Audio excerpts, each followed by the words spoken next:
they do have the ability to attack us here with cyber. That is certainly something that's got to be on the table for them.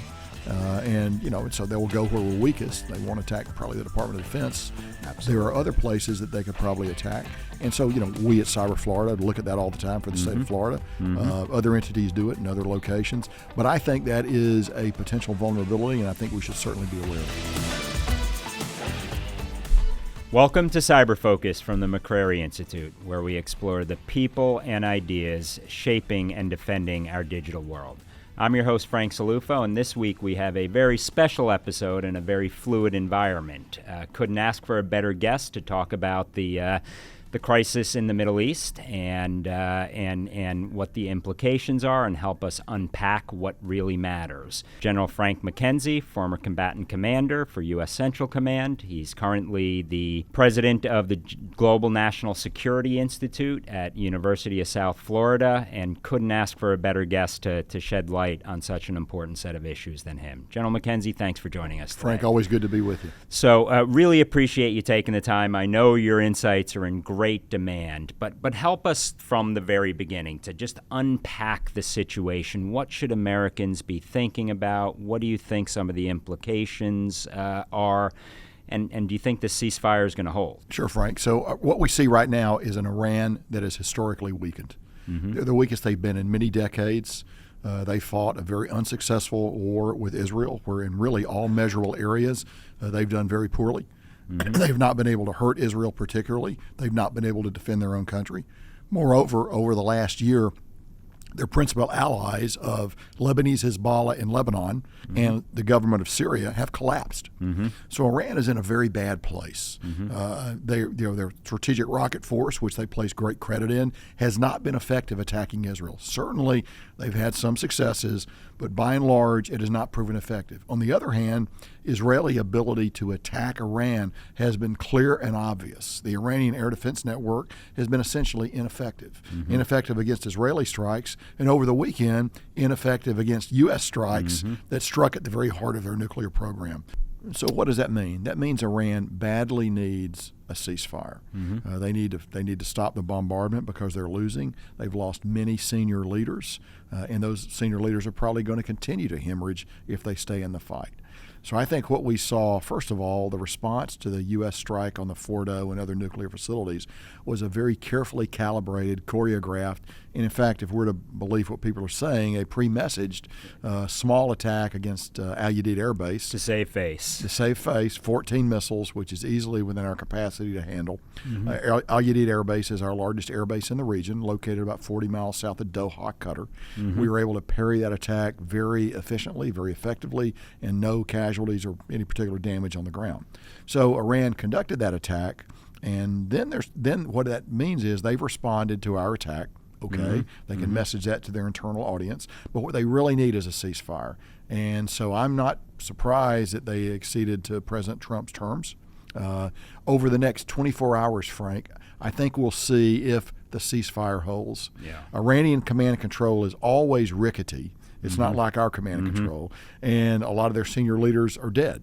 So I'm not surprised that attacks continued after the deadline. It will be important that they actually stop, because the Israelis are going to respond. There's no way they're going to turn the other cheek to Iranian attacks. So I think the truce is in a very delicate phase right now, but there's no reason to believe it won't hold over time. And so this is something very significant to watch for. And the U.S. strikes, A, were you surprised? B, do you think that they will have the net effect we're hoping? And that's obviously to not have a nuclear Iran. Frank, what we want more than anything else is Iran to not have a nuclear weapon. But we'd also like them to renounce their militarized element of their existing nuclear program. Now, what that's going to mean, I don't know. Is it going to mean complete denuclearization of Iran, or is it going to mean Iran retains some residual nuclear capability that's carefully watched and monitored by appropriate international organizations? I don't know what that's going to be. But I think what we're going to need here is a policy statement from Iran that says that. And that would be, I believe, the U.S. goal. If there's no policy statement from Iran, then I think we're in a situation where we're going to continue to strike Iran's nuclear program as it manifests signs of activity, Yeah, which is not where Iran wants us to be, nor necessarily where we want to be. Well said. And you also mentioned sort of about their rickety leadership, which I love that terminology, and command and control, because it's not as top down as perhaps some of that would look in a national command authority in the United States, for example. And we often tend to mirror image. I always thought the greatest threat was not their military threat, but the fact that they do have proxies, they are the number one state sponsor of terrorism. And is that something Americans should be concerned about? So obviously in the region, but also here? It remains very real. However, Lebanese Hezbollah, the largest non-state military entity in the world, and I would have argued as recently as 6 or 7 months ago, the principal threat to Israel is no longer a player. They've been knocked back. They may regain some of that over time. I'm not sure that they will, but they're certainly gravely weakened. However, Iran still has other proxies that they can fall back on, ranging from the Houthis down in the Strait of Bab-el-Mandeb. They have the ability to close the Suez Canal effectively, to proxies in Iraq and Syria that could attack our forces there. And of course, your final part of your question, and attack our homeland here. But the fact of the matter is, Iran has had poor luck operating in the United States. As many people are aware, in 2011, they tried to kill the Saudi ambassador to the United States by blowing up the Cafe Milano in Georgetown. That blew up in their face. Literally, they were uncovered. It was embarrassing. They're not adept at operating in this environment. Look, you can't say they won't try something. I'm not prepared to say that. Doesn't necessarily mean they succeed. Yeah. Right. I think self-radicalization is probably more of a threat, where someone listening in a basement or somewhere becomes radicalized, buys a pistol, and goes out and does something. Yep. I think that is more likely than a highly organized Iranian attack in the United States or through one of their proxies. But you can't rule it out. And General, that's exactly where I am. When it comes to the homegrown radicalization, it manifests itself in different kinds of ways, and you don't necessarily know what's going to trigger someone from cause someone to act, and I do think that's probably at the top of the list. And ironically, you're starting to see some that take on different causes. They just seem to be jumping into that space. But in terms of Iran's official proxies, long on nouns, short on verbs, is that fair? I'd say that's where we are right now. I think they still have some capability in the region, not nearly as much as they used to. Again, it is difficult to overstate the importance of LH, Lebanese Hezbollah, you're right. not they were existing the A-team. as what it once was. That was a powerful, powerful threat that no longer exists in practical terms today. Yeah, no, that's well said, and I think accurate. Now that can change over time, obviously. In terms of the region, what do you think is of greatest? Because you've got the great powers also circling the wagons here, right? What does this mean for Russia, China? Russia and China are interested. But Russia's keeping its distance. They don't have actually much to contribute. And if you stop to think about it, it is not in Russia's best interests for Iran to possess a nuclear weapon. Moscow is much closer to Tehran than Washington is. And going back centuries, Russia has always been keenly sensitive to a strong Iran. The great game of the last couple of centuries, very much on Russia's mind. Strategically, a weakened Iran, and certainly an Iran that doesn't possess a nuclear weapon, is very much in the best interest of Russia. China wants to play. China's interests remain primarily economic. They're not positioned to do much right now, although they're keenly concerned about the Strait of Hormuz because so much of their energy supply comes through that channel. One of the options Iran has, of course, is to close the Strait of Hormuz. They've shown no evidence of doing that yet. They could do it quickly, and if they did it, it would be the world insuring organizations that would decide whether or not the strait's open, because they're just not going to insure ships. So that could have a profound effect on world commerce. We would have the ability over time to clear that channel.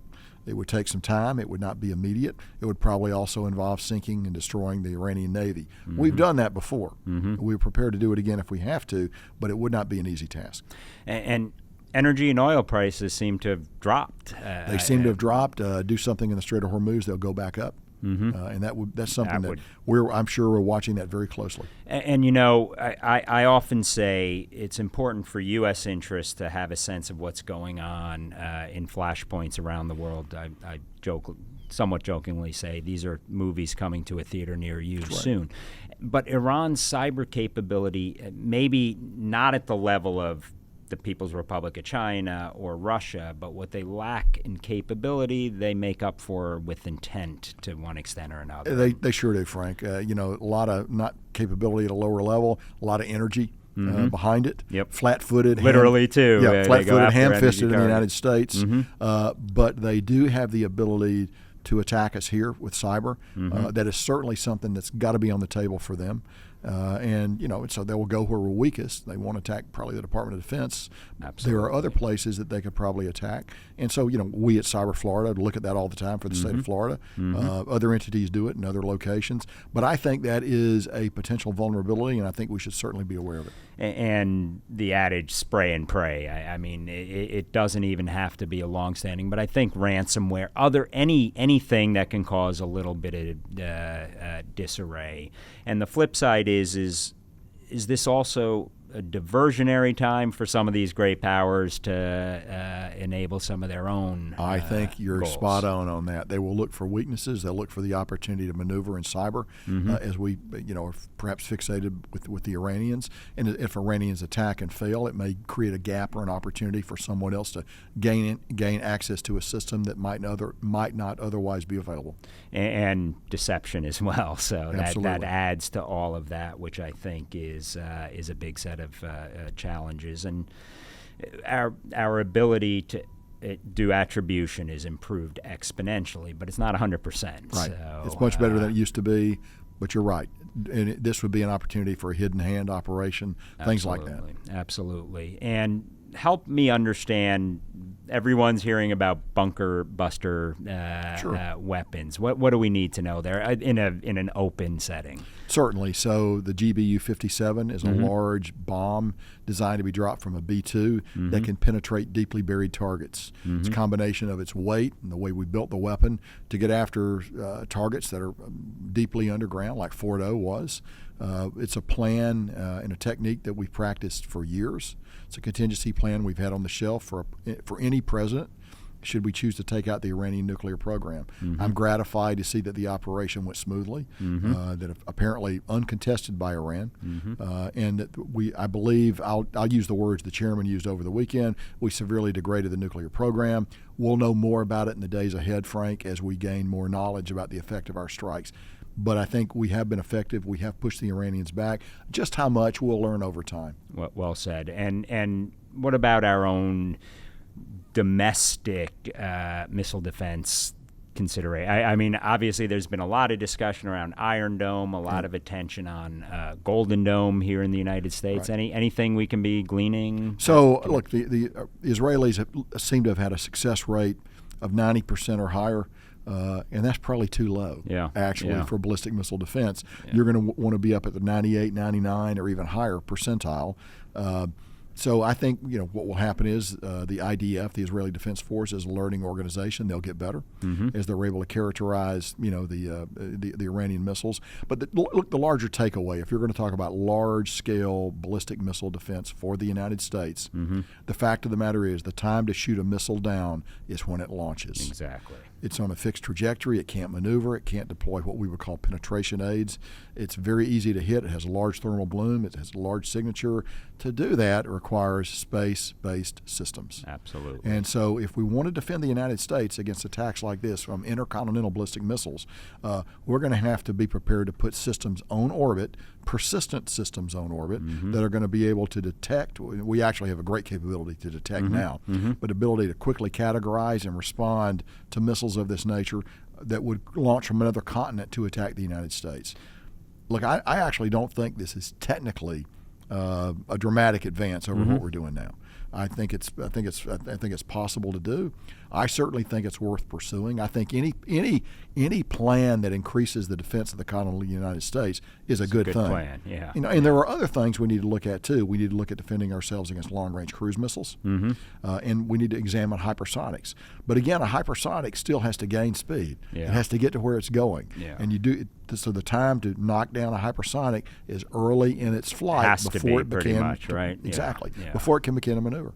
Yeah. Well said. And if you look back to President Reagan, SDI and Brilliant Pebbles and all these sorts of initiatives, we didn't achieve all their intentions, but strategically we did.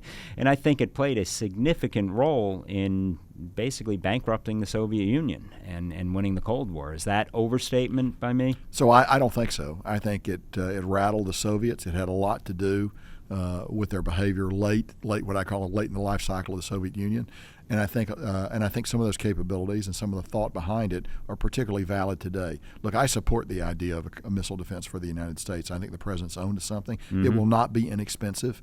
We won't get it in a year or two, but we can move toward it because I believe the technological hurdles are perhaps less severe than we might imagine. So we've got the ceasefire. Time will tell how effective and efficient it is. What else should we be thinking at this time? And granted, we're going to get this one out fast, so because it's a very fluid environment. So we should look, will the ceasefire hold or not? I think it's the first thing. First question. We would prefer that it hold, and we prefer then that we get into distinct negotiations with the Iranians about the future of their nuclear program and indeed about the future of their ballistic missiles too. That will be the hard part of this. It's going to be a lot easier to get to the table than to hold those discussions at the table. The Iranians are not particularly good war fighters. They are brilliant negotiators, and they will seek to draw out the negotiations in time. I think we need to be prepared to apply the stick as well in these negotiations. It's not all carrot. It's a substantial stick that we might need to be prepared to apply to them if we want these negotiations to go forward. I think we should look at that. In the meantime, I do think we should remain aware and sensitive to attacks in the United States and cyber attacks. All of them are possible. Maybe they're not likely, but I think they're possible, and I think we need to be alert for that. And there was a bulletin put out, the National Terrorism Advisory System, an NTAS bulletin on this, and I think it also underscored the homegrown radicalization threat as being prominent. General McKenzie, what questions didn't I ask that I should have? Frank, I thought you got to most of the questions. It was a pleasure to be here with you today. Well, it's a privilege to be able to work with you. Big fan of the work you're doing at the Global National Security Institute in Cyber Florida at USF, University of South Florida. I am going to give you a War Eagle, though, because I know you've got an affinity for Auburn as well. I do have some Auburn blood in me, and I will just close by saying, go Bulls, War Eagle. War Eagle. And General, as I close, let me give you a token of our appreciation, both figuratively and literally. It's our coin, and thank you for all you've done. Thank you so much. Thanks, Frank. Thank you. Thank you for joining us for this episode of Cyber Focus. If you liked what you heard, please consider subscribing. Your ratings and reviews help us reach more listeners. Drop us a line if you have any ideas in terms of topics, themes, or individuals you'd like for us to host. Until next time, stay safe, stay informed, and stay curious.